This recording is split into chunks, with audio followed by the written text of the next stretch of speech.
Hello everyone, good evening all of you. आज हम करने वाले हैं जो एचटेट का नोटिफिकेशन आया है उसके बारे में आज हम बात करेंगे। और साथ ही साथ हम जो है एचटेट का सिर्फ एक ही महीना हमारे पास बचा है उसके बारे में जो हम बात करेंगे कि किस तरह से एक महीने में हमारी तैयारी होगी। तो सबसे पहले हम बात करते हैं एचटेट 2024, जिसकी एग्ज़ाम डेट पहले से दी हुई थी कि 7 और 8 दिसंबर को हमारा पेपर होगा। लेकिन वो क्या था कि ऑफिशियल नोटिस जब तक नहीं आता तब तक क्या होता है, एक डाउट रहता है कि क्या पता पेपर कैंसिल हो जाए या फिर पोस्टपोन हो जाए। तो अब हमारा जो है डेट नोटिफिकेशन सब कुछ आ चुका है। तो अब जो है हम जो है एग्ज़ाम की तैयारी में जो ढील वगैरह नहीं कर सकते। मैंने 2-3 दिन तक क्लास नहीं दी थी। कुछ जो है एक तो त्यौहार थे, कुछ तबीयत भी ख़राब थी, कुछ घर पे वो त्यौहार की वजह से ज़्यादा काम भी था। तो आज से कल से मैं वीडियो डालना स्टार्ट कर दूँगी। हमारी जो है मैराथन क्लास होंगी सभी सब्जेक्ट की एसएसटी वालों के लिए। तो आज की वीडियो स्टार्ट करते हैं जिसमें हम बात करेंगे एचटेट के नोटिफिकेशन के बारे में। तो देखिए 2024 का पेपर है जिसको 7 और 8 दिसंबर को होने वाला, हमारा 7 और 8 दिसंबर को। और आज हो गई है हमारी 3 नवंबर। आज डेट कितनी है? 3 नवंबर। और इसका ऑफिशियल नोटिफिकेशन आ गया है कि फॉर्म कब फिल करेंगे। तो नोटिफिकेशन में एप्लीकेशन स्टार्ट कब से होंगे? 4 तारीख से, यानी कि कल से हमारे जो है फॉर्म फिल करना हम स्टार्ट कर देंगे। तो 4 तारीख से फॉर्म भरने स्टार्ट होंगे और लास्ट डेट होगी हमारी 14 तारीख, सिर्फ 14, यानी कि सिर्फ हमारे पास 10 दिन का टाइम है। 10 दिन में हमें फॉर्म फिल करने होंगे। यानी कि 10 दिन के बाद आपको एक दिन भी, यानी कि जैसे कि सीटेट में हमें डेट मिल जाती है ना कि फॉर्म फिल करने की डेट तारीख 1-2 दिन बढ़ा देते हैं, वैसे एचटेट में बिल्कुल भी नहीं होगा। तो अपना जो है फॉर्म भरना हो, 4 तारीख से आपके फॉर्म स्टार्ट होंगे, 5-6 को अपना फॉर्म आप सभी फिल कर लेना। जो 14 तारीख से पहले अपने फॉर्म फिल कर लेना, क्योंकि एंड मौके पर जब हम फॉर्म फिल करते हैं तो कुछ गड़बड़ी हो जाती है, नेटवर्क कुछ बिजी हो जाता है, कुछ जो है और भी दिक्कतें आती रहती हैं। तो अब हमारा जो है फॉर्म रह जाता है। इसी वजह से सबसे पहले हमें फॉर्म फिल करना है, उसके बाद हमें तैयारी स्टार्ट करनी है। अगर हम फॉर्म फिल करते वक्त कुछ भी गड़बड़ हो जाए, नाम में कुछ गड़बड़ी हो जाए या फिर किसी भी चीज़ में हमारी डेट ऑफ बर्थ गलत हो जाए, किसी भी हम जो भी डिग्री के नंबर्स वगैरह डालते हैं, कॉलेज का नाम, जैसे कि सभी चीज़ें जो हम उसमें फिल करते हैं फॉर्म भरते वक्त, उसमें कुछ भी मिस्टेक हो जाएगी तो हम उसको ठीक कर सकते हैं। 2-3 दिन हमें मिलेंगे। 14 तारीख हमारी लास्ट डेट होगी, उसके बाद 15, 16 और 17, यानी कि 3 दिन आपको मिलेंगे कि आपके फॉर्म भरते हुए कुछ भी अगर गलत हुआ हो, कुछ भी गलती आपसे हुई हो तो आप उसको सुधार सके, ताकि आपको पेपर देते वक्त या फिर उसके बाद जब आपका क्लियर हो जाए तो उसके बाद आपका जो है सर्टिफिकेट आए उसमें कुछ गड़बड़ी ना हो, उसको जो है वैलिड रहे वो। तो इसके लिए आपको 2-3 दिन मिलेंगे करेक्शन के लिए। आप उसको फॉर्म फिल करते वक्त अगर कुछ भी गलती हुई हो, मिस्टेक हुई हो, तो उसको आप ठीक कर सकते हो। 2-3 दिन आपको मिलेंगे। उसके बाद हम बात करेंगे एचटेट की फ़ीस की। तो फीस के लिए हम बात कर लेते हैं। उससे पहले हम बात करेंगे कि जो है पेपर होता है जो हमारा हरियाणा का एचटेट पेपर, कोई भी जैसे कि हमारा सीटेट है, ऑल इंडिया उसमें जो है मान्य होता है, वो कोई भी भर सकता है, वो कई जगह पर जो है वैलिड होता है, लेकिन सीटेट हरियाणा में वैलिड नहीं है। उसी प्रकार से एचटेट जो है वो सिर्फ हरियाणा में वैलिड है। और उसमें सिर्फ हरियाणा के बच्चे नहीं बल्कि जो अदर स्टेट के हैं हरियाणा के अलावा, वो भी एचटेट का फॉर्म फिल कर सकते हैं। तो उसके लिए फ़ीस भी अलग से है और उनके लिए जो है क्राइटेरिया वो सभी चीज़ों का, यानी कि पासिंग मार्क्स का, वो भी अलग है। तो जैसे कि यहाँ पर फीस का दे रखा है क्राइटेरिया, जो SC ST वाले PH कैंडिडेट जो होते हैं हरियाणा के, सिर्फ हरियाणा वाले SC ST PH कैंडिडेट, वो क्या होंगे, पेपर 1 के लिए उनको 500 रुपये फ़ीस देनी होगी, सिर्फ पेपर 1 के लिए। अगर पेपर 2 अकेला भरना है तो भी उनको 500 ही देने होंगे, लेकिन पेपर 1 और 2 दोनों भरने हैं तो उनको 900 रुपये देने होंगे। 900 रुपये फ़ीस। कुछ बच्चे होते हैं ना पेपर 1 और 2 दोनों की तैयारी कर रहे होते हैं, तो वो उनको दोनों जो है फॉर्म फिल करने हैं, पेपर 1 का भी, लेवल 1 और लेवल 2 दोनों पेपर देने हैं उनको, तो उनकी फ़ीस होगी कितनी? 900 रुपये। और अगर तीनों फॉर्म फिल करने हैं, पहला, दूसरा और तीसरा, लेवल 2, 1 और 3 तीनों देने हैं, तो उनको 1200 रुपये फ़ीस होगी। अगर लेवल 1 भरना है तो 500 रुपये, लेवल 2 अकेला लेवल 2 भरना है तो सिर्फ 500 रुपये, लेवल 3 अकेला भरना है तो 500 रुपये। एक फॉर्म के, यानी कि लेवल 1 हो, 2 हो या फिर 3 हो, यानी कि लेवल 1, 2 या फिर लेवल 3, तीनों के ही 500 रुपये होंगे। 500 और इसके भी 500 होंगे। उसके बाद अगर हमें जो है लेवल 1 और 2 यानी कि बोथ पेपर भरने हैं तो कितने होंगे इनके? 900 रुपये। और अगर तीनों फिल करने हैं, पहला, दूसरा और तीसरा, तो कितने होंगे इनके 1200 रुपये। और अब हम बात करेंगे हरियाणा के जो हमारे जो है जनरल कैटेगरी वाले हैं, ऑल हरियाणा के बच्चे, एसटी जो है पीएच को छोड़ करके, इनको छोड़ करके जो ऑल हरियाणा कैंडिडेट हैं, सिर्फ हरियाणा वाले बात कर रही हूँ मैं, ये हरियाणा वाले जिनके 500 रुपये फीस है एससी एसटी वाले, और ये हरियाणा वाले जो जनरल कैटेगरी में आते हैं उनकी फ़ीस होगी 1000 रुपये, एक पेपर की 1000 रुपये, बोथ दोनों पेपर की 1800 रुपये, और अगर तीनों पेपर फिल करने हैं तो उनकी फ़ीस होगी 2400 रुपये। कितनी? 2400 रुपये। तो हरियाणा वाले जो जनरल कैटेगरी के हैं उनकी फ़ीस होगी एक पेपर की 1000 रुपये, यानी कि पेपर 1 हो, 2 हो या 3 हो। अगर पेपर 1 भरना है तो 1000 रुपये होगी, और पेपर जो है 2 भरना है अकेला तो 1000 रुपये होगी, और पेपर 3 अकेला भरना है तो 1000 रुपये होगी। अगर इन दोनों को फिल करोगे आप तो आपकी 1800 हो जाएगी। अगर तीनों फिल करोगे आप तो आपकी 2400 फीस हो जाएगी। उसके बाद आपके नॉन हरियाणा वाले बात कर लेते हैं। तो नॉन हरियाणा वाले किस में आते हैं? हमेशा जनरल कैटेगरी में मांगे जाएंगे। नॉन हरियाणा वाले जिनकी फ़ीस भी आपके जनरल की तरह ली जाएगी, और जो आपका क्राइटेरिया होगा पासिंग मार्क्स का वो भी आपको जनरल की तरह ही देना होगा। यानी कि जनरल कैटेगरी वालों को कितने मार्क्स में जो है पासिंग मार्क्स लेने होते हैं? तो उनको 90 मार्क्स लेने होते हैं। 90 में हम जो है हमारा अटस्टेट क्लियर हो जाएगा जनरल वालों का, और एससी एसटी वाले बच्चों का 82 में क्लियर हो जाएगा। लेकिन जो नॉन हरियाणा वाले बच्चे हैं ऑल, चाहे एससी एसटी वाले हो चाहे जनरल कैटेगरी वाले हो, हरियाणा से बाहर के हो, तो आपको 90 ही नंबर लेने होंगे, और उसी तरह फीस भी आपको जनरल वालों की तरह ही देनी होगी। यानी कि पेपर 1 के लिए 1000, पेपर दोनों के लिए यानी कि 1 और 2 दोनों के लिए 1800, और तीनों पेपर के लिए आपको 2400 रुपये फीस देनी होगी। अगर पेपर 2 अकेला आप भर रहे हैं, नॉन हरियाणा वाले हैं, तो आपको 1000 रुपये ही देनी होगी। पेपर 3 आप देना चाहते हैं तो 1000 रुपये देनी होगी। पेपर 1 देना चाहते हैं तो 1000 रुपये। अगर दोनों देना है तो आपको 1800 देनी है, तीनों पेपर देने हैं तो 2400 देनी है। इस प्रकार से फीस का भी क्राइटेरिया जो है जनरल की तरह ही माना गया है हरियाणा से, यानी कि नॉन हरियाणा वालों बच्चों के लिए। उसी तरह पासिंग मार्क्स की हमने बात की। अब बात कर लेते हैं हम कि जो 1 महीना है उसमें हम तैयारी किस प्रकार से करेंगे। तो सबसे पहले आपका आएगा मोटिवेशन। सबसे पहले आपके अंदर आप पहले मोटिवेट होने चाहिए। किसी भी एग्ज़ाम की आप तैयारी कर रहे हो तो सबसे पहले आपके पास चाहे कितना भी वक्त हो, आप पेपर को अच्छे से क्लियर कर सकते हो, लेकिन उससे पहले आपको अपने अंदर जो है मोटिवेशन लेकर आना होगा कि हमें ये पेपर क्यों देना है, हमारा पेपर क्लियर होना किस लिए ज़रूरी है, किसका इसमें जो है नुकसान हो जाएगा अगर नहीं हुआ तो इस बार आपको पता है जो सरकार चेंज हुई है, और अब आपको सभी को पता है कि जो है हरियाणा में वैकेंसी भी आने वाली है। पेपर 1 और 2 के लिए बहुत सारी जो है टीचर की वैकेंसी आने वाली हैं।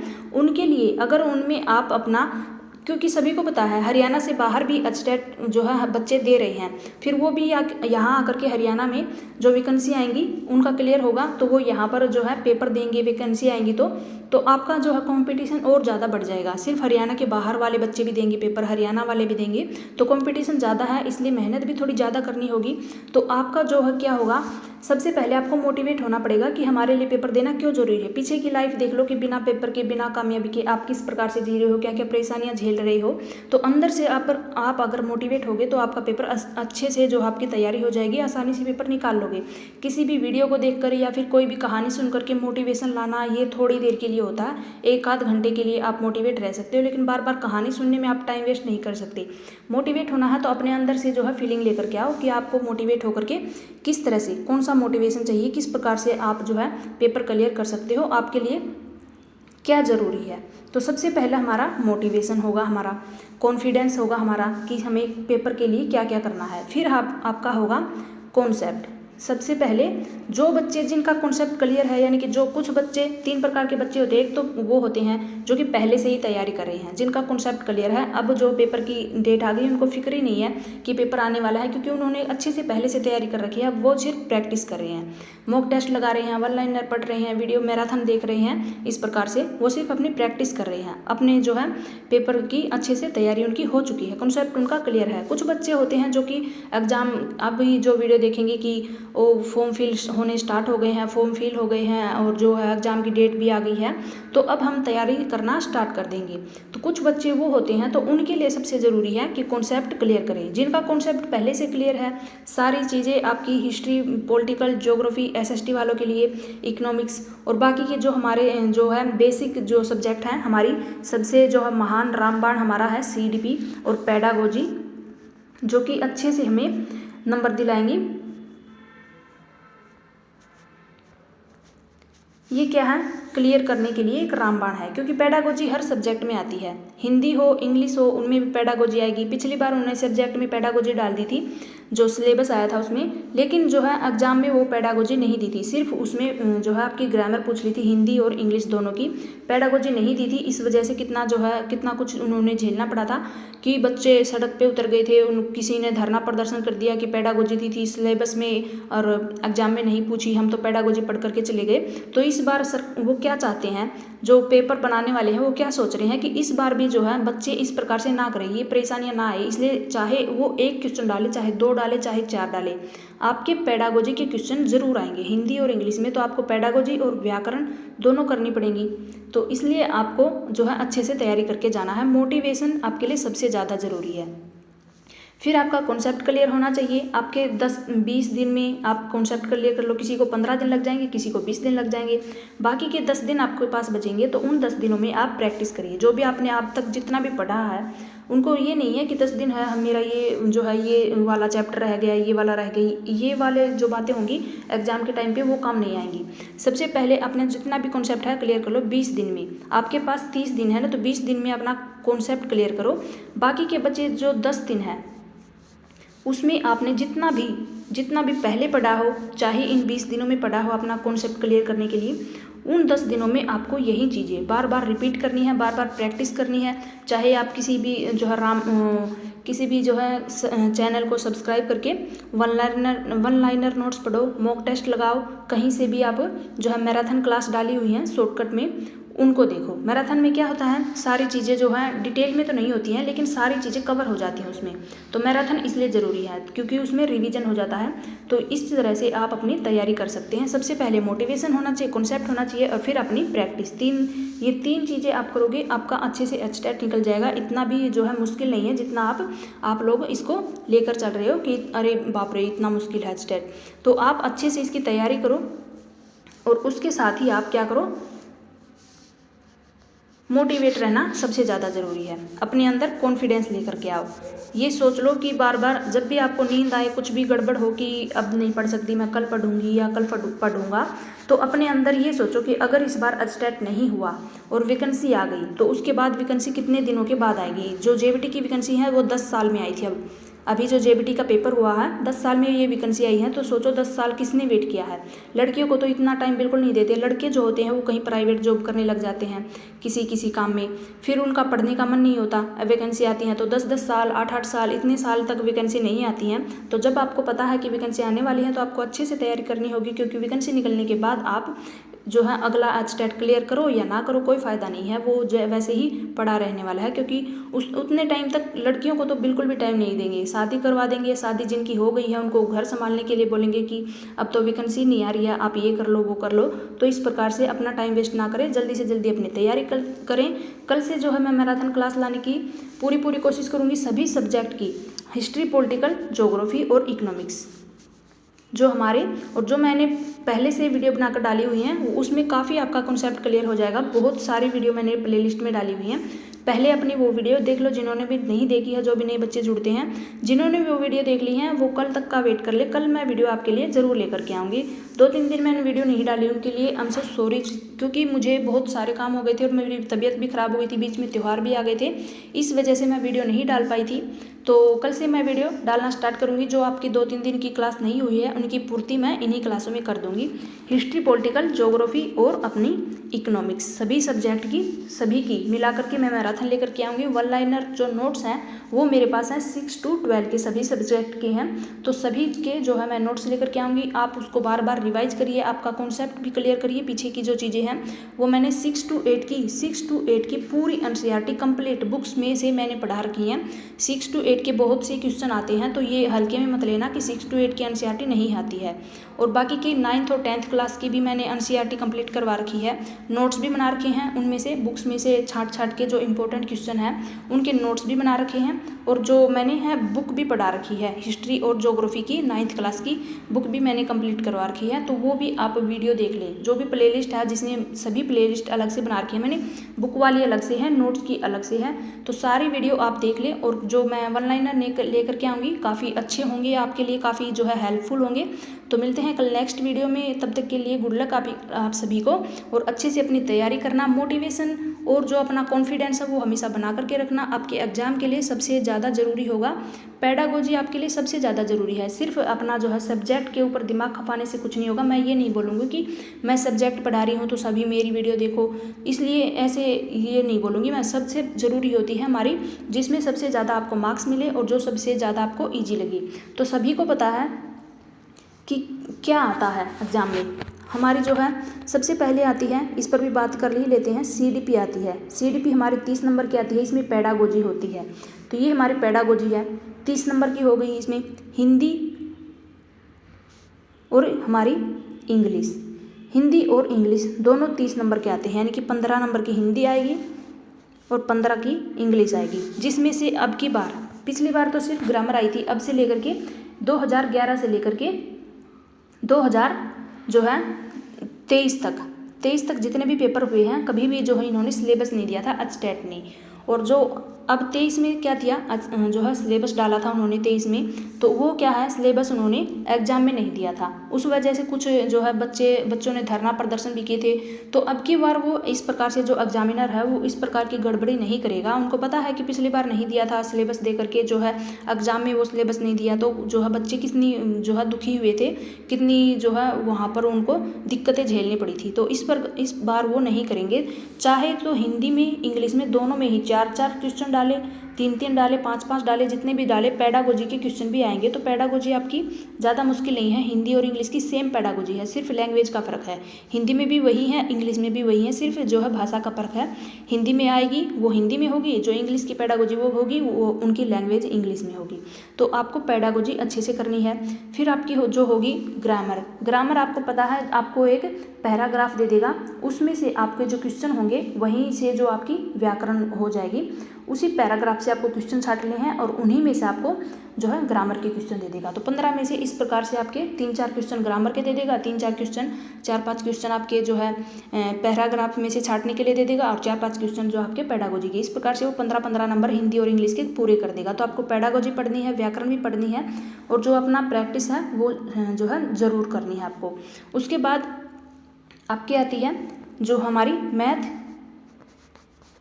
10 नंबर की, और मैथ के बाद में आती है रीजनिंग 10 नंबर की आती है, और साथ ही साथ आती है हरियाणा जीके काफ़ी ज़्यादा है, सभी को पता है। तो इसका प्रीवियस ईयर अगर आप करोगे तो आपकी अच्छे से तैयारी हो जाएगी। तो ये 10 नंबर की, ये आपके बनते हैं 30 नंबर। तो ये 90 नंबर का सेक्शन है, सिर्फ इसमें पेडागोजी नहीं है, बाकी सभी में पेडागोजी है। CDP पेडागोजी हो गई, इसमें हिंदी इंग्लिश में पेडागोजी हो गई, और बाकी के जो 60 नंबर यानी कि 60 नंबर के आपके सब्जेक्ट हैं, तो सब्जेक्ट वाइज भी पेडागोजी आएगी। तो SST की पेडागोजी मैं आपके पास लेकर के आऊँगी, चिंता मत करना। SST की पेडागोजी में आपके लिए नोट्स लेकर के आऊँगी, हाथ से बनाए हुए लेकर आओ, हैंड रिटन लेकर आओ, या वैसे आपको जो है पेडागोजी के नोट्स मिल जाएंगे। SST की यानी कि किसी भी सब्जेक्ट की पेडागोजी दी हुई है तो सब्जेक्ट में पेडागोजी आएगी। तो यहाँ पर भी पेडागोजी हो गई, इसमें भी पेडागोजी होगी, इनमें भी पेडागोजी होगी। तो देख लो आप 120 क्वेश्चन जो हो गए, उन 120 में से कितने जो है नंबर आपके पेडागोजी के आएंगे। तो सबसे ज़रूरी है अपनी पेडागोजी पढ़ना। CDP में से आपको 30 में से 28 नंबर आप आराम से ले सकते हो, बच्चे लेकर के आते हैं। जिनकी अच्छे से तैयारी होती है वो 28-29 नंबर लेकर आते हैं। एक नंबर इधर उधर हो जाता है क्योंकि सिलेबस से बाहर भी जो है एग्जामिनर पूछ लेता है, इस वजह से।